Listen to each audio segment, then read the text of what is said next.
Party people, welcome once again to the Party of One podcast, where the gaming table is always set for two. I am your host as always, Jeff Stormer. This week I am joined by Andy Piseck for a game of Scarlet Heroes, Kevin Crawford's two-player approach to old-school Dungeons & Dragons. I was really excited to bring this game back. It's a game we haven't played in a while. It's a game I love, and I was really excited particularly to explore the setting of the Sunset Isles, which we hadn't quite done in previous games of Scarlet Heroes. I think it turned out really well, and I think you're going to love it. Speaking of settings, this episode of Party of One is brought to you by Blake Ryan's Rikirta. Are you looking for new challenges to throw at your D&D 5th edition adventuring party? Are you looking for a brand new world to explore in Dungeon World? Then prepare to enter the savage and exciting world of Rikirta. Rikirta is an integrated fantasy setting loaded with creatures, locations, cultures, and magic items to explore and interact with. Explore incredible adventure locations from the bottom of the ocean to the elemental moons above, engage in thrilling espionage, survive terrifying natural disasters, and experience a whole new world of magic during both Twilight and Lunar conjunctions. With world packs available for Dungeons & Dragons 5th edition and for Dungeon World, Rikirta can be used in bits and pieces to enhance your role-playing experience, or as a wholesale setting for your next role-playing session. It includes a player's guide with information on alignment and life paths, a game master's guide, denizen's guide, and over 30 maps to play with. You can find Rikirta on DriveThruRPG. Check out the link in the show notes. And with all that out of the way, let's throw it over to me in the past so he can get started with the show. Take it past me. Thanks, future me. This week I am sitting down with Andy Piseck. Andy, thank you so much for coming on Party of One. Oh, it is my pleasure. I am very excited to be here. So this week we are playing Scarlet Heroes. It is one of my favorite games. It's a game we haven't played in a long time on the show, and I'm really excited to get back to it. So why don't you, at the top of the show, introduce the character that you're playing this week? Okay, so my character's name is Willis. He is a human thief. He's a Thieves Guild enforcer, so he's sort of the go-to guy, almost like the fixer. If they have problems within the ranks or with other guilds, he's kind of the guy they go to kind of take care of things. He's kind of a brute. He's a former slave that escaped and made a life for himself as a criminal, and he's just trying to get by in the world. Mm-hmm. So we're all trying to get by. I feel that. That's relatable. Yeah, okay. So our story is set in the town of Jiaofu. It is rough times in Jiaofu. Famine and plague have struck the town in recent weeks. Crops have been coming back. Rotted livestock are dropping over. Like I said, it's rough. It's a rough patch of things, and the townsfolk are rather scrambling a little bit. They don't really know what to do. You know, they've enjoyed a long period of prosperity, and then bam, death and ruin all abound. Yeah, that's not great. It's not great for business. Well, and that was the first question I wanted to ask: is how does your Thieves Guild earn a living, and how has it been impacted by the happenings in town? So, Jiaofu, I imagine, is a fairly decent-sized town. Yeah. If we got guilds and stuff operating. So we don't really.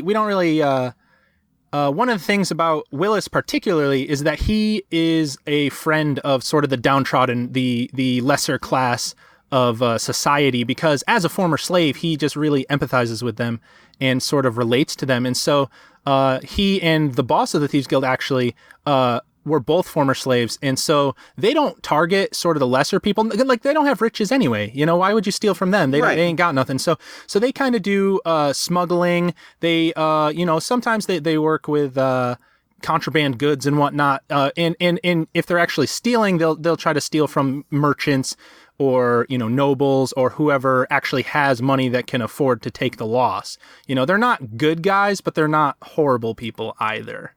Sure. Sure. And so I imagine that kind of ties really nicely into how it would be impacted in terms of, like, the merchants don't have anything. Like, the farmers markets are wiped out. Oh, yeah. It's not great. And so where our story opens in a smoky basement at a long, card table. Mm-hmm. It's this sort of well-stocked pantry-style basement.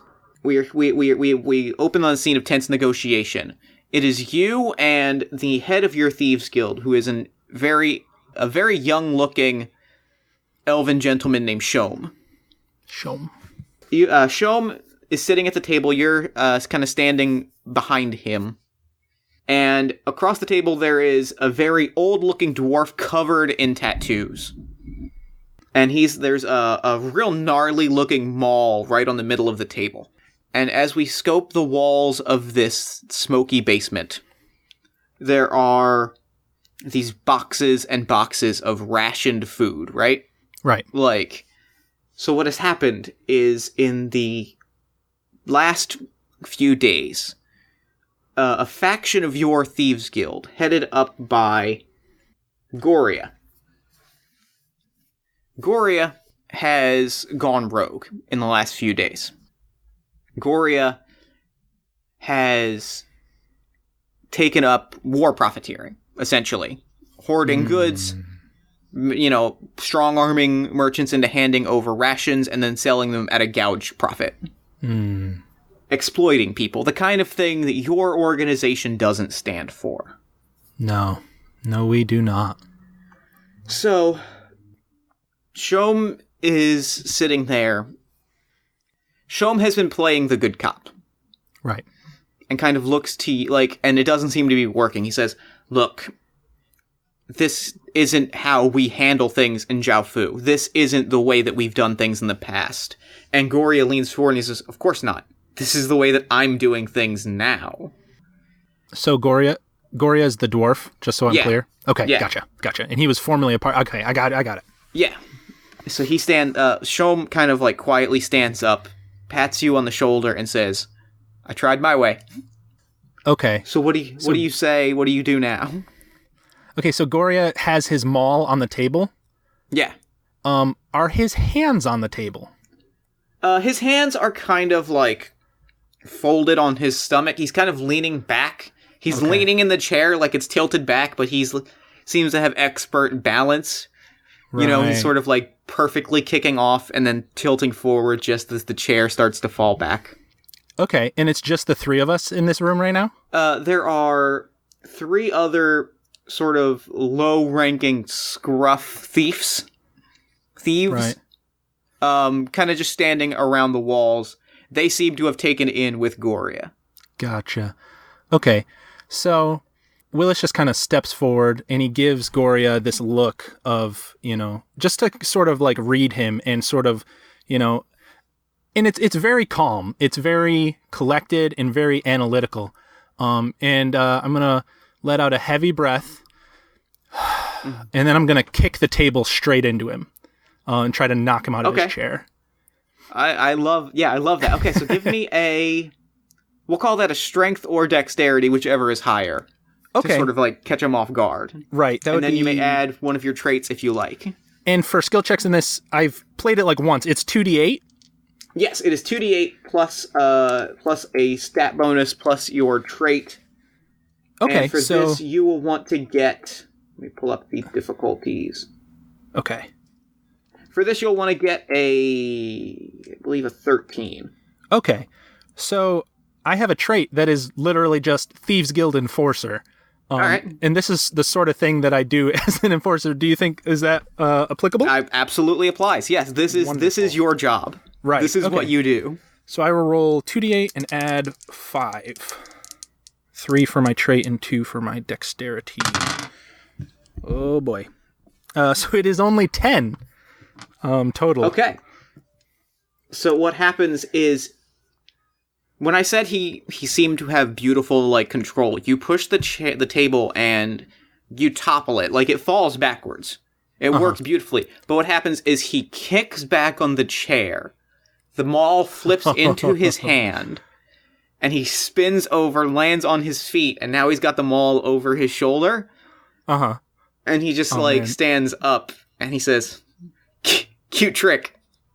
See, here's how this works. Your time," and he gestures to you and Shom, "is over. It is our time now." That is pretty cool. I have to give him that. But the thieves all kind of nudge each other that was cool. That was cool. Yeah, I mean, I have to respect that. But at the same time, I have a job to do. So I will reach over my back and pull out a slender bamboo cane that Willis keeps with him because I don't want to kill these guys yet.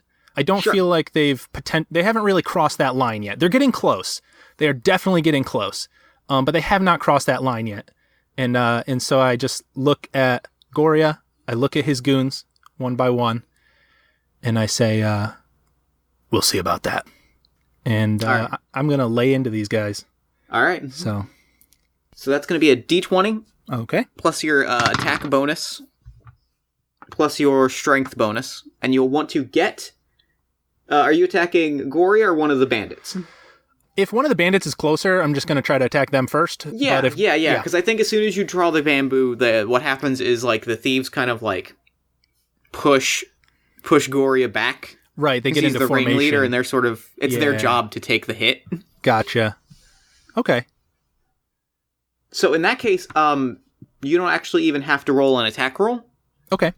First off, you can roll your Fray dice. Right. Which represents your ability to take out mooks and minor people that are beneath you.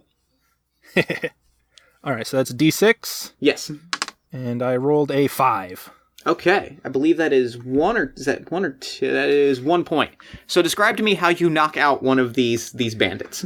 Okay, so I kick the table, he does his thing, we exchange, all the guys step in front of him, and I sort of crack my neck sideways, both ways, and just take one step forward, and one of the mooks, he kind of loses his nerve a little bit, and he rushes at me, just to get started, and the cane just kind of comes and whaps him upside the side of the head, and he just goes flying behind me, and just stumbles down. Yeah, just one swift motion, don't break stride, and just keep moving towards these guys. All right, so now you can make an attack roll to see who else you can take out. Okay. Ooh, 19 plus modifiers, so it ends up being like a 21. Yeah, 21. Okay, yeah. So, roll me your damage. Okay. So. And I'll tell you who you take out. You definitely take out at least somebody. Right. 2. Plus 2. Okay. So 4. Which I think is still 1, right? It's the way the damage works. Yeah, okay. Cool. Yeah, so take out another one of these bandits. Yep. So, just same thing, kind of. I imagine they have like clubs and daggers and whatnot, sort of. Yeah.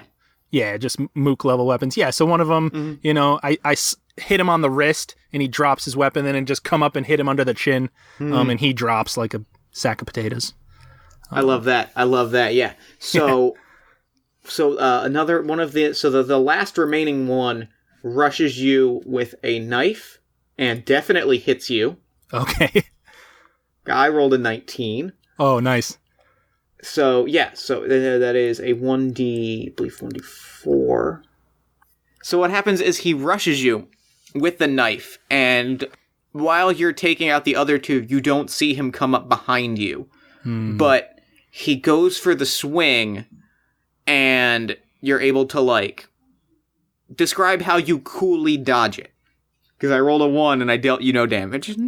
Oh, nice. So I imagine I have, a cloak on. Mm-hmm. Just the hood down because we were having a meeting, but sort of your typical thieves hood. And so as he's coming, I just catch him at the last second, and the dagger rips through my cloak, but it doesn't actually make it to me. It was just a little bit of displacement there, just he didn't judge it quite right. And I actually, I recognize that it's me getting lucky, but I kind of twist and play it off like I meant to do that the whole time. I love that. Okay. And then Goria is going to come at you with a club. Also rolls a 19. Oh, boy. And this is 1d6 plus 1, if I remember correctly. Ooh. Yes. Nope, just flat 1d6. So he runs up, and you dodge the knife, but your eyes are on that thief for just long enough for him to, smash you in the stomach. Ugh. And you kind of double over a little bit, and you got the one hand on the ground. Yeah. Yeah. I mean, you don't get into this business without taking a few hits and getting some scars, so... Yeah. Shom stands perfectly still, is standing perfectly still, just kind of, watching. Yeah. Hands kind of like crooked under his chin a little bit, and is just kind of watching. The faintest smile on his face. Yeah. Okay. So, as I'm sort of doubled over, I just give him a quick look and a little bit of a wink. And then, is it my turn? Yes. Yeah. So I want to come up from the ground with sort of an uppercut kind of hit with the cane on whoever's closest. I'll roll and see, but Goria, if he's still within range, but if he backed up, then I'll just attack for another move. Yeah, roll your attack and we'll see. We'll apply it to whomever you can hit. Gotcha. So it ends up being 10. Not great. Okay. So that is so your uppercut. You go for Goria and he steps back. Okay. Like he effortlessly pushes back, but you still get a roll of your fray dice to to most likely take out this third ruffian. All right. 4. Great. Yeah. So, describe how you knock out the third guy. Okay. So what's gonna happen is I do the uppercut and Goria steps back. I want to this other guy is a couple steps back. I'm gonna throw the cane. Okay. And hit him like right in the throat with it. Yeah. And then So I'm gonna do that. Just throw it, and then the sword is gonna come out. As to finally face down Goria. Now that it's just him and I. So yeah, you smash the dude's throat, and he kind of just collapses down, and he's gasping and wheezing. And Goria sees that, and you see him. His eyes widened for half a second. Like, he's been pretty in control, but you see that, like, seeing all three of his guys get taken out like that has gotten him a little bit shaken. And you see his hand kind of reach for, like, a tiny tied-up scroll on his belt. Like, ever so briefly, and then he kind of, like, covers it with his jacket. Or his cloak. Right. Oh, interesting. And then he rushes you again, and he rolls an 18... But he rolls a 1 for damage, so describe how you coolly dodge it. Okay, so I'm going to... Yeah, at the last second, I'm going to sidestep, and I imagine he's got that big mall club thing.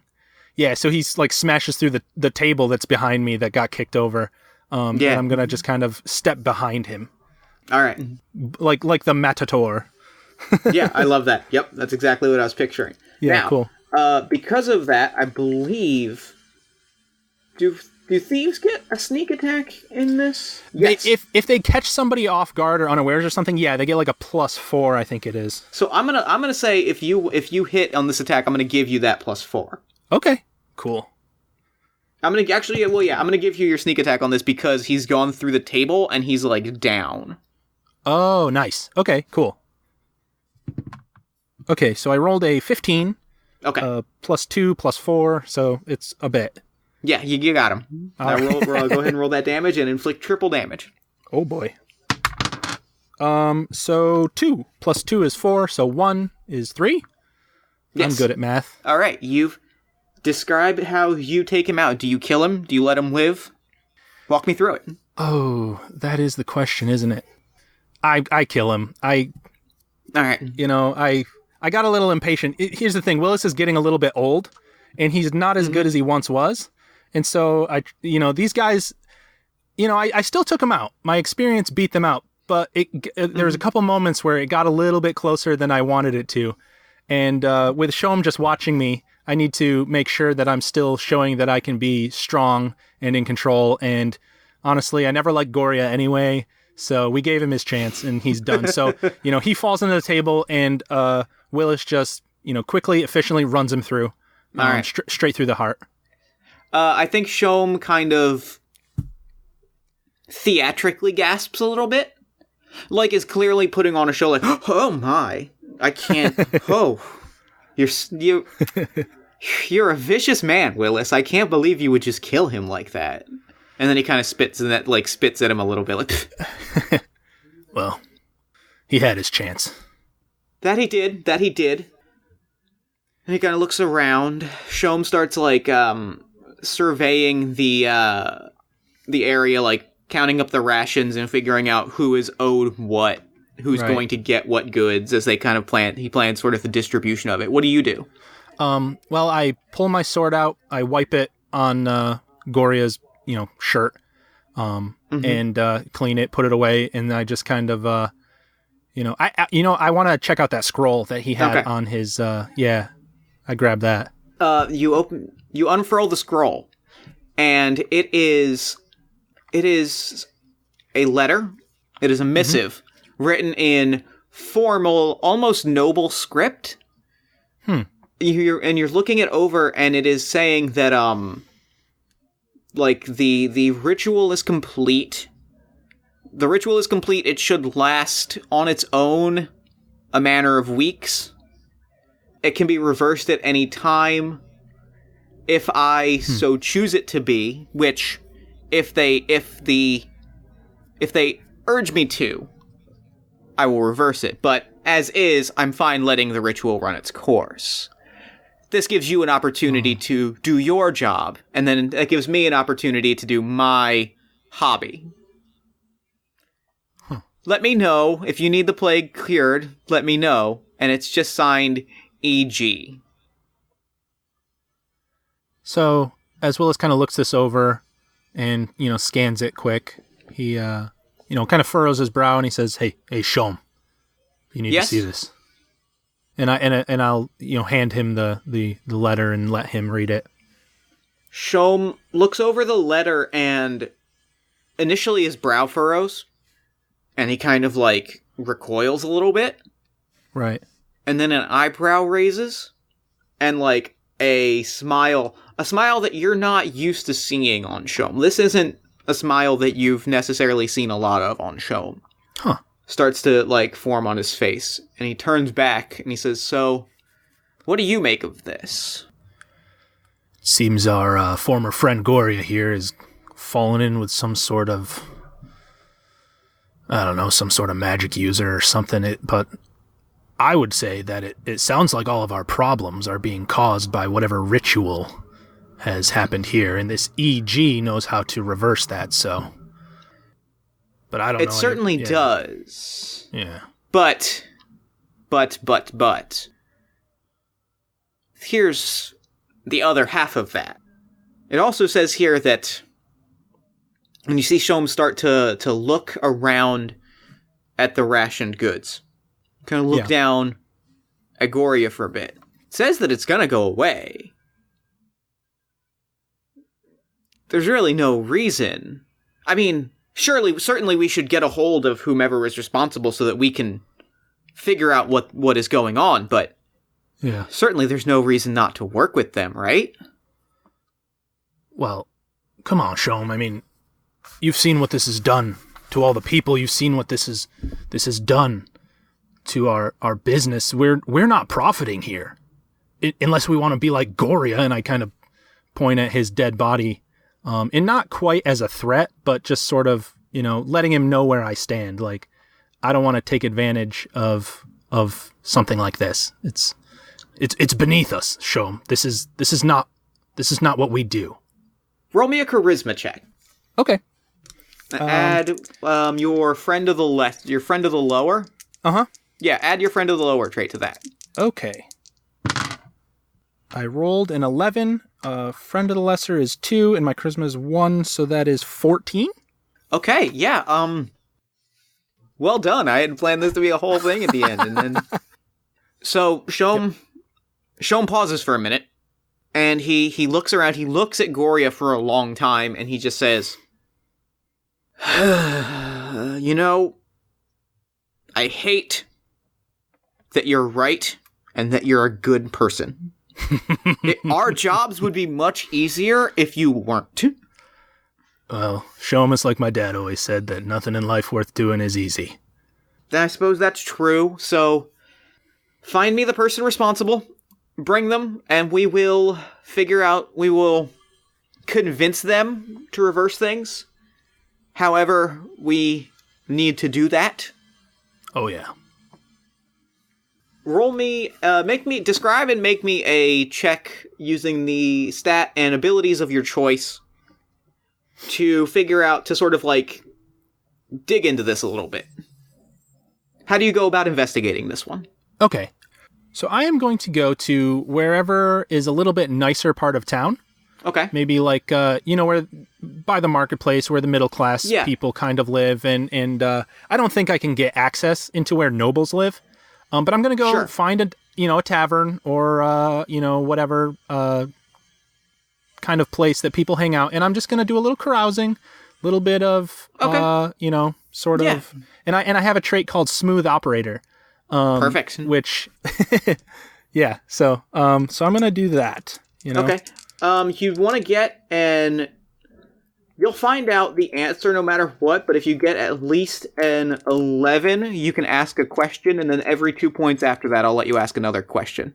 Okay. I like that. All right. So, and I'm assuming it's charisma, obviously. Yep. Kind of plus your smooth operator. Plus smooth operator. Yep. Okay. Okay. So it is 9.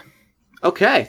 So like I said, you still get you're carousing, but the thing is, people kind of know you.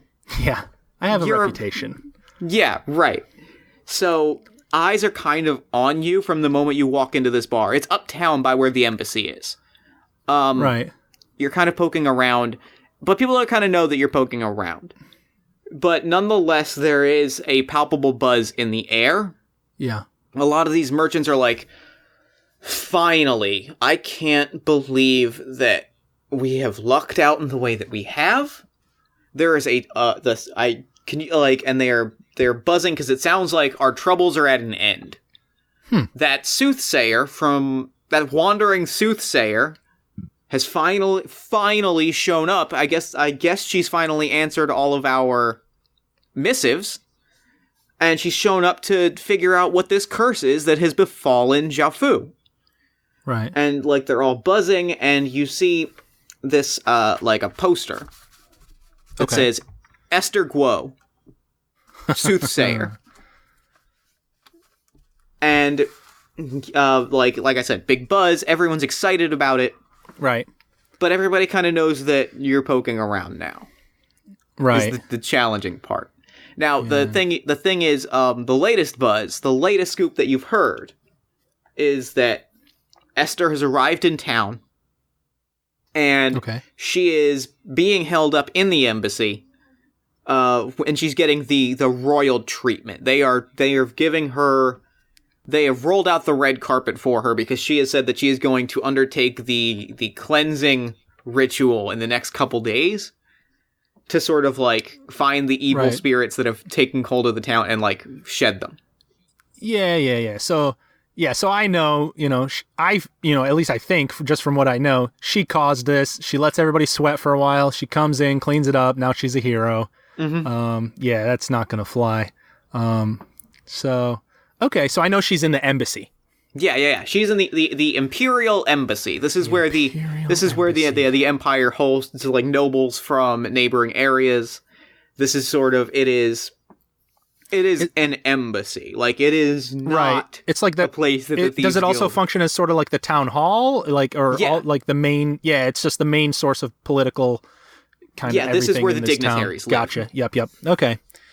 Okay, so I can't just... All right, well, I will leave this sort of rich quarter, go back to whatever hideout I've got, and got to make a plan, because I can't just waltz into the embassy. How do I go about finding if I have a contact? Make me a skill roll for that. We'll call that charisma plus whatever trait you want to add to that. If you want it to be a thieves guild, if you just want it to be a person about town. Right. I'm gonna use my friend of the lesser, because I feel like does the Empire condone slavery? I'm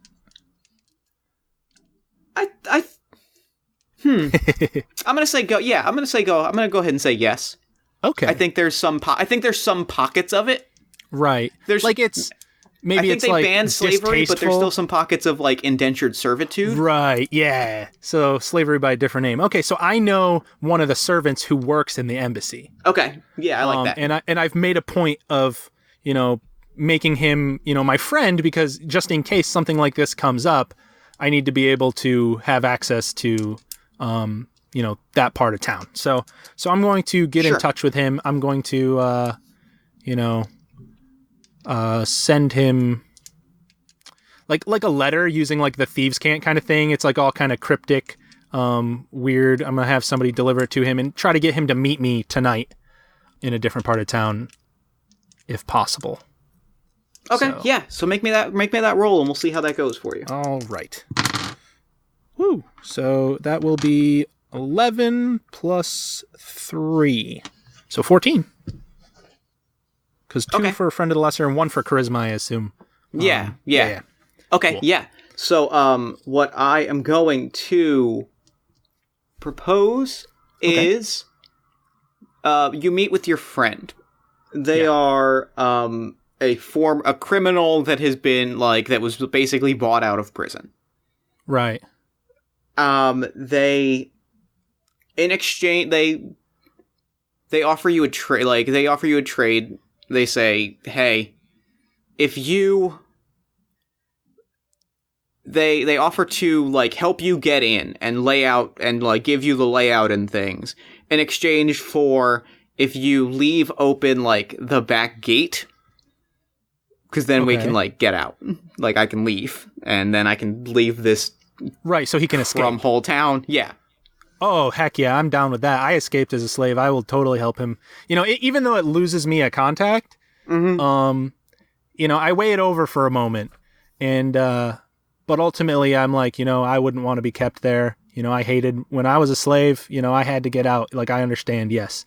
And I'll shake his hand and say, "Don't worry, everything will work out for you, my friend." Okay, so what I'm going to offer you then is 2 advantages. 2 things, 2 things that you can. 2 pieces of the embassy. Tell me 2 advantages, 2 environmental things that you 2 legs up on the break-in that you've gotten. Okay, so the way the embassy works is that there is sort of a courtyard, with a wall, and it's not a huge a castle wall. It's probably 10 feet or whatever, maybe bricks or something, but. So I'm going to say that there is a part, they have iron spikes and whatever on the top of the wall.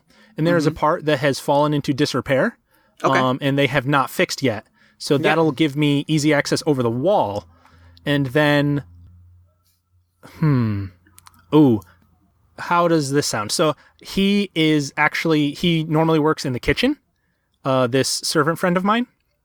Yeah, and that makes sense. I'm going to slip him some drugs to put in the food of the guards. That makes sense. So that the guards are basically they're knocked out, sleeping. Maybe he can't get it to all of them, but he can get it to just to a certain place that'll let me get in without having to worry about guards at least one entrance to the main building. If that's cool with you. Yeah, that makes perfect sense. Okay. All right. Cool. So both of those things happen exactly right. Nice. So the guards are kind of sedated at the end of their meal. Yeah. You're over the wall. You get into the kitchen. Your friend Truck is waiting for you. Truck is a beautiful name. You kind of push open the kitchen, the back kitchen door. Right. And Truck and the rest of the kitchen staff kind of leave. Truck gives you a nod, and they run off, and you're in the kitchen by yourself. Now, here is where you look around, and you realize you've never been into the embassy before.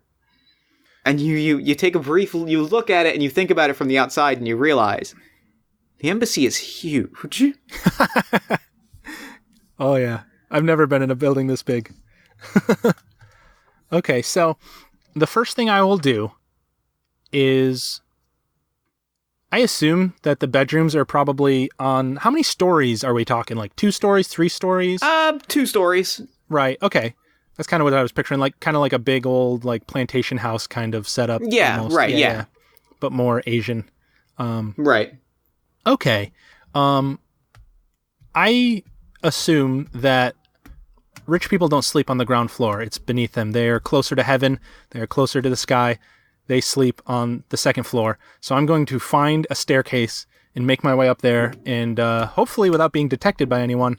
But I don't think searching the ground floor is going. That's not where they're going to house the guests. They want to kind of show off that.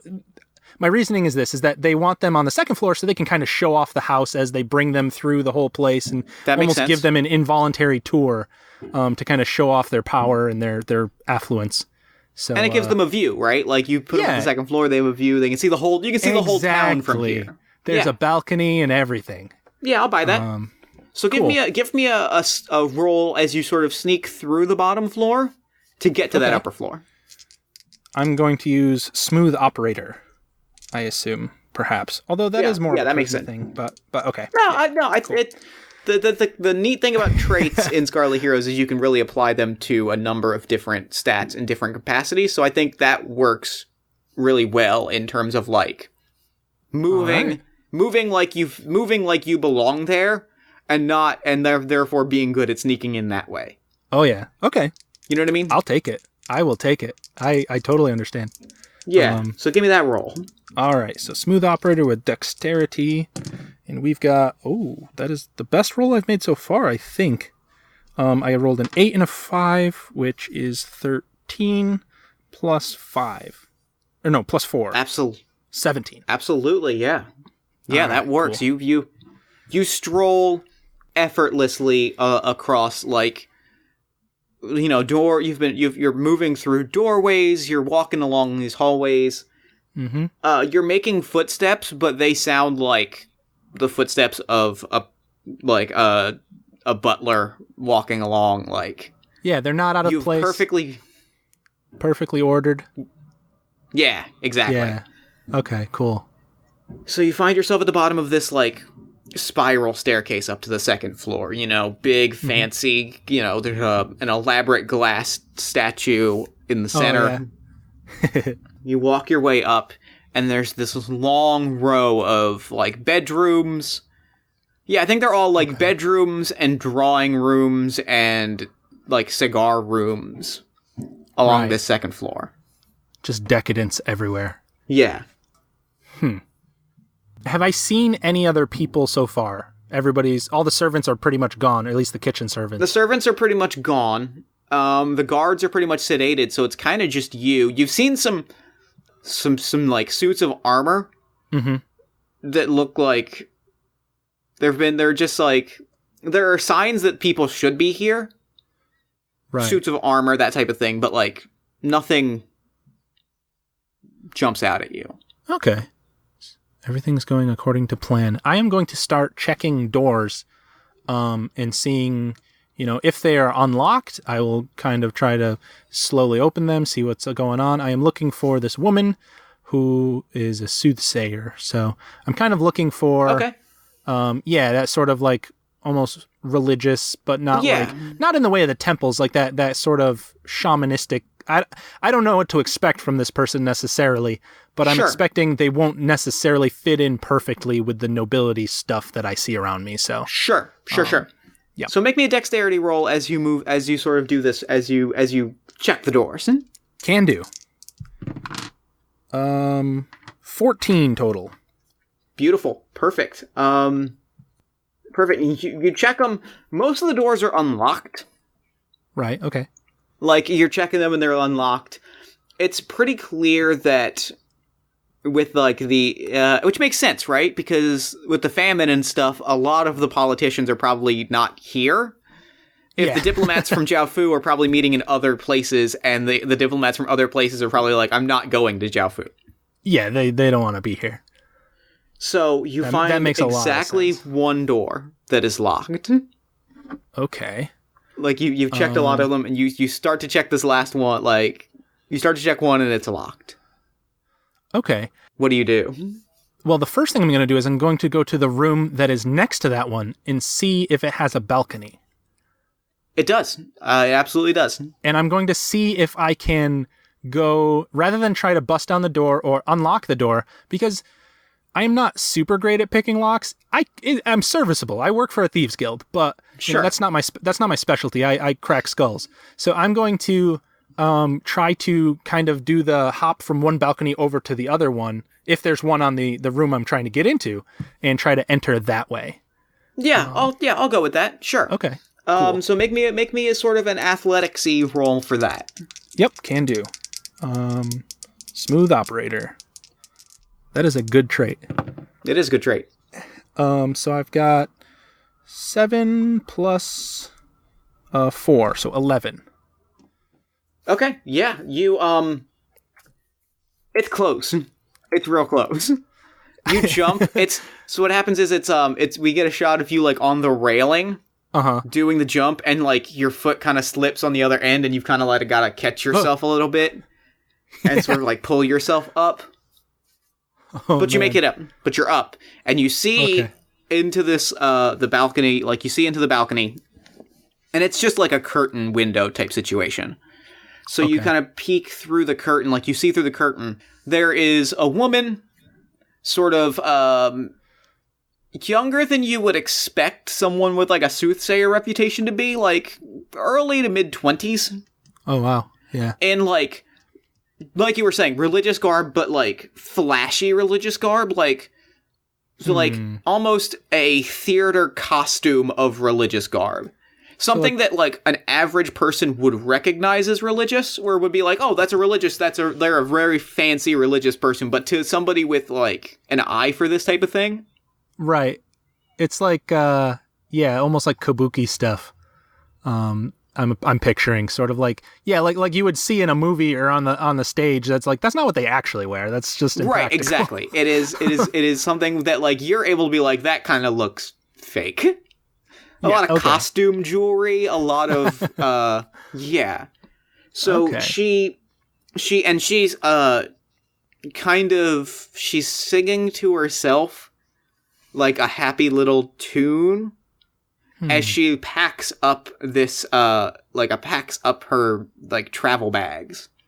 And she's kind of, like, just whistling, like, da-da-da-da-da, ba-da-da-da-da. And she's like grabbing things and putting them in a bag. And she's packing her bags or unpacking her bags? Packing her bags. She's packing her bags. Huh. Okay. Interesting. So I am going to just sort of step through the curtain and get within a few paces of her, and then just say, good evening. She, like, does the whole, like, what? Oh, hello, are you part of the staff? I say, no, I work for Goria. And her demeanor immediately changes, like, she's kind of on guard, and as soon as you say Goria, she, like, drops her shoulders a little bit and sighs, and her the octave of her voice drops like one octave, and she's like, oh, thank God, because I was like, oh my God, there's a break-in, and I'm gonna have to electrocute you with magic, and it was gonna be a no, I'm whole sorry, thing. I didn't mean to startle you. Goria didn't want me to, just bust in the front door, so I was trying to be a little more discreet. Good job. Like, you definitely did it. Thanks. Well done. So I'm, the boss wanted to apologize. He hasn't been in touch over the last day, but he kind of sent me, he'd like to have a meeting with you as soon as possible. Oh, great. Great. So, yeah, that should be fine. I've got the sort of the, I call it the faux ritual tomorrow, because I'm gonna go, he knows, I've got the faux ritual tomorrow, and then I should be open all day after that, like, I could stop by tomorrow night? Okay, he seemed kind of urgent, like he really needed to talk to you about something. That's why he sent me, rather than just, some schmuck. He wanted to make sure that this message gets to you safely, but he didn't tell me exactly what it was about, but it seemed pretty urgent. Is there any way we could go tonight? I don't want to inconvenience you, but if you could come with me, and we could just go meet him, and then I'm sure once he gets whatever cleared up, you'll be good tomorrow, and again, I don't want to inconvenience you, But yeah, so I'm just my goal here is I want to get her to come with me. Sure. I wanted to get her to drop her guard, and it seems like that's worked. I want to get her to follow me out of this complex, away from here, so I can knock her out and take her where I need to take her before Shom. And then we can sort of interrogate her and figure out what's going on. That is my ultimate plan, just so you know. Sure. I think that so what happens is I'm going to ask you for a roll. Of course, because yes. I think that she starts to like lean forward and she's like, so Goria sent you. Yeah, Goria. He didn't come himself, though. Ugly dwarf? No. Yeah, he's ugly. He's definitely ugly. Yeah. Got a lot of tattoos. Not the decision I would have made, but she leans forward and she's like, so, yeah, he's always got that maul. Yeah, but I mean, you know Goria. We've always spoken directly. So I'm gonna need a roll. Okay, yeah. So, okay, so this sounds like smooth operator. I'm trying to keep it cool. Oh God. So I rolled 2 2s. Great. And my smooth operator is 2, and my charisma is 1. So that is a total of 7. Okay. So she stands up and she says, "Of course, I completely understand." And she smiles and she says, "Let's go, but let me grab one thing real quick." Yeah, and she walks over to her dresser and she picks up a little baggie of sand. And she kind of turns back and she says, "You know, Willis, Goria told me about you. He said you were very good." Yeah, well, I am. And she smiles and she says, you are, like, that's not wrong. You're not wrong." And she says, "But I want to see exactly how good." And she throws the baggie of sand on the ground, and it starts to swirl and twist, and kind of, it starts to do like the firework serpent, like how it like pops in the little trail of ash, and then it starts spiraling more, of course, and more and more until it is easily like 12 feet long, slithering all along the length of this like fancy bedroom. Like knocks over chairs and things. Why did it have to be Snake?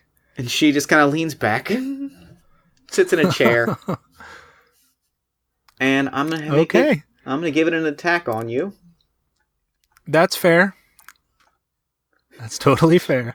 Yep. So it dives at you, and it knocks down you sidestep it, it knocks down the curtain, and it kind of gets tangled up and sort of has to like punch through the curtain with its head. So now it's kind of like wrapped up in shreds of curtain because I did definitely not because fabulous. I rolled a 1. Definitely not. No, you didn't roll a 1. It's because the snake has a wonderful fashion sense. Yeah. And those are gossamer. Yeah, it's very nice. They're very nice curtains. Okay. Awesome. So it is now your turn. Okay, well, I am going to pull out my sword from my back, and I'm going to try to shank this snake. Okay. That seems like the wisest course of action with what I've been presented with. Yeah. So I rolled an 8, and my 2 hit bonus is +2, so 10? That does not hit. Yeah, that's okay. I feel like the curtain is very distracting. The snake is kind of moving, and it's shimmering now in the light a little bit. And so, I try to slash it, but I just get a little bit of that curtain. Right. There's a brief moment where it kind of flashes back to the thief slashing at your cloak, and you're like, oh, that's how that feels. Yep. Oh, man, that sucks.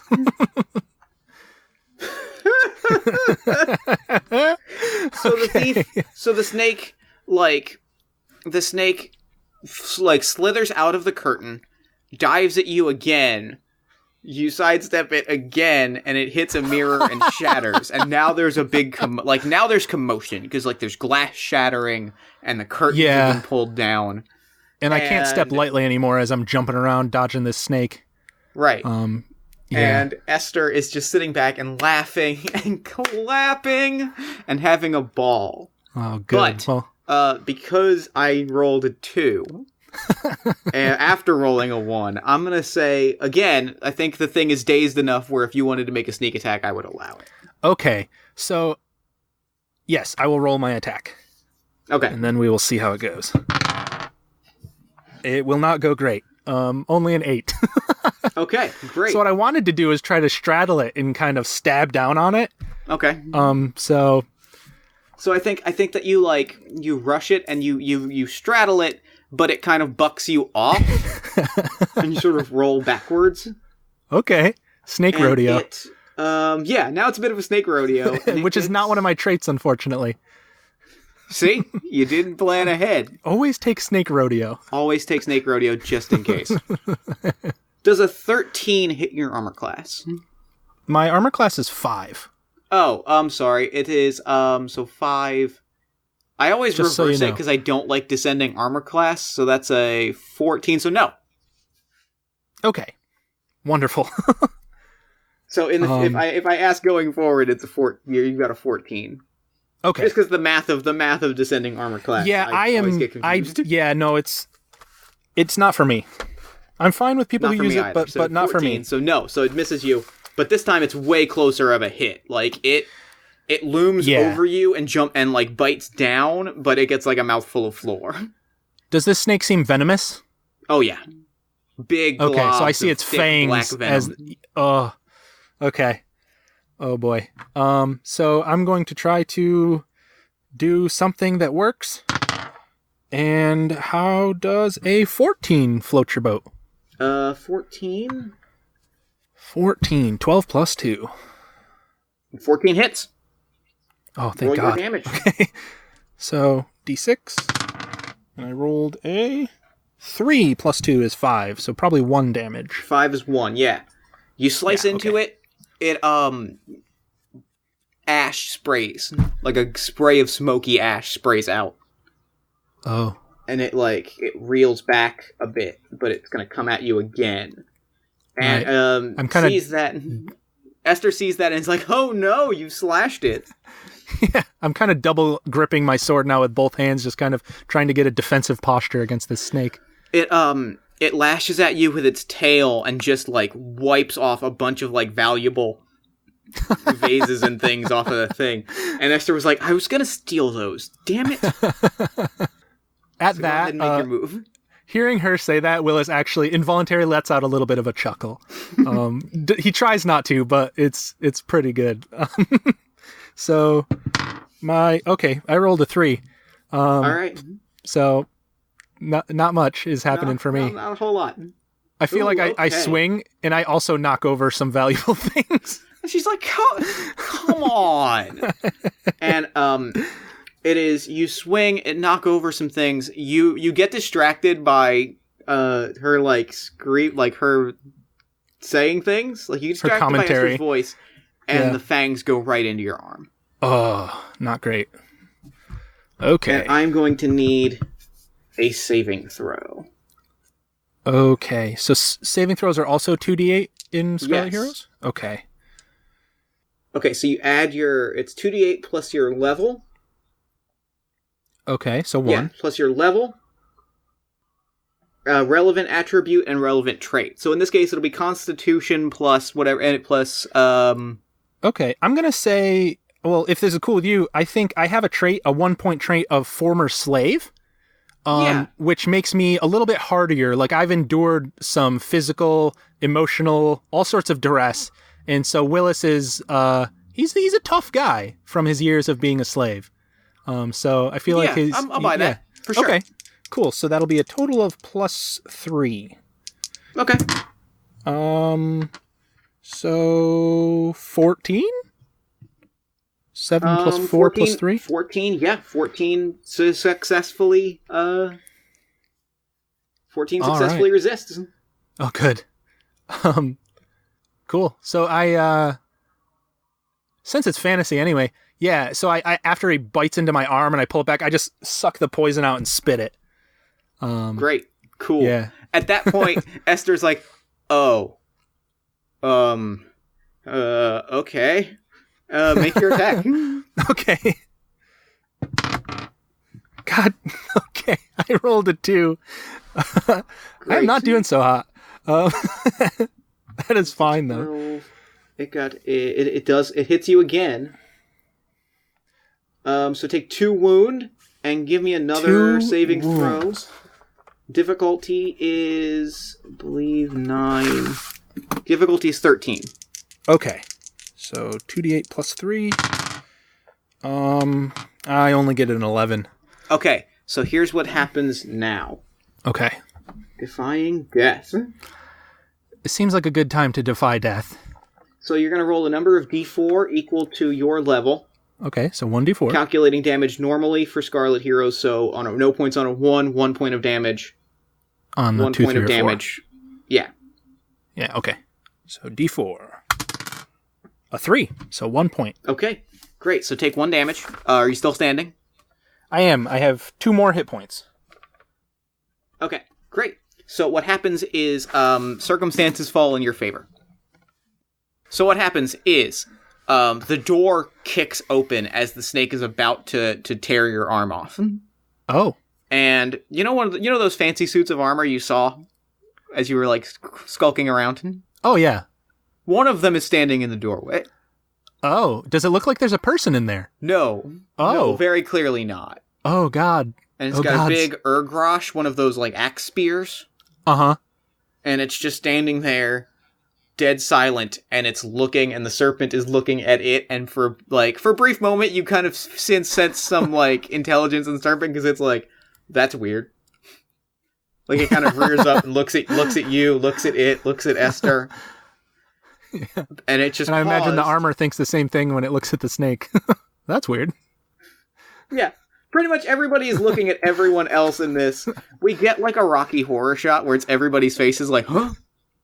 And it's you, and it's the statue, and it's Esther, and it's the snake, and it's the snake, and it's the statue, and it's you, and it's Esther. And that's amazing. The suit of armor rushes and lays into the snake. Hits it decisively. So now it is 2-on-1. So now it is your move again. Okay. Now Esther is now like grabbing bags and getting ready. Looks like she's getting ready to like leave. So the snake and the armor are engaged. Yes. Esther is grabbing bags. I am going to sheath my sword. Okay. And jump over the bed or whatever is in my way and try to, as I'm jumping, pull out my cane and whack Esther with it. Okay. Roll your fray dice, because she's only has 1 hit dice, so you should be able to do this. Nice. Come on. No whammies. A 2. Great. You knock her, you whack her, and she doesn't go unconscious, but you whack her and she drops, and she's like, okay, nope, that's fine. Ow, that hurt. I'm not a fighter. This isn't my deal. Yep. I imagine I just whack her across the back of like her shoulders. I don't want to hit her in the face. I mean, yeah. That would be rude. Just enough to shock her, and she's like, whoa, I quit. Okay. I'm like, all right, you're coming with me. And I want to, I have knives kind of stashed. I'm going to cut off a piece of the sheet and try to just bind her really quick. Just with sort of a makeshift sort of. You start to go to do that, and she's like, that's really not necessary. And she's like, hands up in front of you. She's like, it's fine. Okay. Willis is nothing if not a gentleman, so he's like, all right, if you say so, I'll believe you for now. And she's taken on the voice, like she's retaken on the voice that she had taken on when she thought that you were Gory. She's like, it's fine. Yeah. Let's just go. Okay. But I am going to need a dexterity roll for you. Okay. To sneak out of this combat. Right. Yeah, fair enough. 5 plus 1 plus smooth operator plus dex. So that is a total of 10. You're right. You exactly do it. Yeah, that's exactly what you needed. Because the snake is dealing with the armor is dealing with the snake. And Esther's just like, let's just go. They'll take care of themselves. The snake will die in a few minutes anyway. Willis will very slowly close the door behind them. And and just leave the snake in the armor too. Mm-hmm. As much as it would be cool to stay and watch and see how that plays out, yeah, it is time to go. So we cut to that same smoky basement. Now Esther is there, and Shom is there, and you are there. Yep. What happens next? So Willis is sort of picking at the scars on his arm from where the snake bit him, and as we kind of, see what's going on, and he's just like, oh man, it still burns. And so he's kind of got a grimace on his face as he says to Esther, he says, so we're gonna need you to lift the curse that you have placed on this town. Oh, yeah. That's fine. And no faux ceremonies, like really, I'm gonna need you to lift that curse. And she kind of leans forward and she says, so here's the deal. And she takes out a book as she starts flipping through it, and you can see that there's all these like diagrams and old ritual looking things. And she's kind of grumbling, like half mumbling under her voice and like in a defensive tone, and half just like flipping through and being like, normally this lasts 3 days tops. That's a 3-day operation. I cast the plague, I show up, I do the faux ritual, and then I do the real ritual. Like, I make everybody, I'm like, oh, there's a curse, it's a whole thing, and then I wipe it. So don't come thinking it was my idea, okay? Alright? Goria, your friend, the guy that you hired, and she points right at Shom, he came to me and said, why don't we make it a profitable venture? And look, I'm a businesswoman. Okay? So, and then she flips it, and then, like, almost in between breaths, her eyes go white, they roll back in her head, she whispers some things backwards, and suddenly, like, the air that you're breathing smells fresher. Huh. And, like, the sun, like, it just feels lighter, And she's like, yeah, it'll fade in, like, a day. It doesn't take a lot, it's an easy ritual. Willis is going to look at Shom to kind of see if he has any, sort of instruction, just wordlessly like, okay, so should I let her go? Should I just kind of give him one of those looks? He sort of two fingers on his nose in front of his mouth. Never come back, but you're free to go. And Willis will go over and open the door for her. And she, like, grabs her coat. She's still, like, grumbling, I had a process. It was fine. I had a good thing going. And she, like, grabs a tiny thing of the rationed food. She's, I'm taking this. This is mine now. She walks out. Willis can't help but crack a little smile, like... Despite everything, it's pretty funny. Shom looks over to you and he says, we could have just let it go. Like, it would have gone, she said it would have gone away in like a week. No, I mean, maybe you could have let it go, Shom, but I can't. It's not who I am. It's not why I do this. He stops for a minute, and he kind of like his eyes narrow for half a second, and he goes, "That's why you're the boss." And he quietly like just puts on his kimono and walks out, and he stops and he says, I can't be trusted. I can't lead this organization if I can't make that call." I kind of go over and just clap a hand on his shoulder and just nod and, sort of, and as he's going to go, actually I pull him in for the hug. Mm-hmm. I think the two of you hug, like, he's like, we go back a long ways. We've been through a lot together, mm-hmm. And I say, all right, show him, but, it'll be waiting for you when you come back. I appreciate that, friend. Make it better than it was with me. And he walks out, and the two of you walk out together. Mm-hmm. And that's game. Whew. That was what a good game. Awesome. That was so Scarlet fun. Heroes. I really love Scarlet what a good Heroes. game. I just bought the book. I'm so excited to play it more with my friends. And thank you so much, Jeff, for having me on. Thank you for coming on the show. This was awesome. Fantastic. So, real quick before we wrap up, where can people find you online? So if you want to follow me, I am on Twitter at DM_starhelm. And that is pretty much my internet presence as of right now. So yeah, if you want to follow me, I tweet stuff sometimes. It's not good stuff, but it's stuff. Hey, none of us tweet good stuff, okay? Like, that's the point of Twitter, is to tweet the not good stuff. So yeah, no, I'm on board. Yeah, so go ahead, follow me. All right. So thank you so much for coming on the show. This was a blast, and I'm going to throw it over to me in the future so that he can wrap up with the show. Take it, future me. Thanks, past me, and thanks again to Andy for coming on to the show. That game was super fun. Dang did I like that game. Be sure to follow Andy on Twitter at DMStarhelm. You can also follow this show on Twitter at Party of One Pod, like the show on Facebook at facebook.com/PartyOfOnePodcast.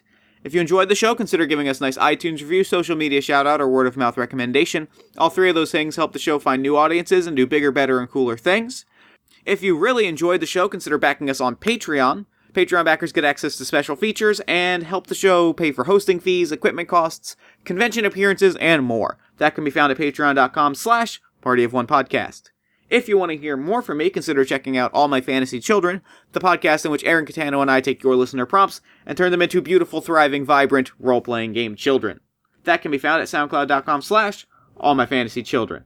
Party of One is produced and edited by Jeff Stormer and Jen Frank. All music for the show comes from the song Infinite Lives by Mega Ran featuring the D&D Sluggers. If you'd like to inquire about advertising rates, coming onto the show, or you want to challenge me to a fight in Street Fighter, fair warning, I will beat you with Dan Hibiki and you will have to live with that for the rest of your life. You can reach me at partyofonepodcast@gmail.com. That's it for me. Until next time, thank you so much for listening. Remember to fight the forces of fascism every single day. And party on. Never gonna die.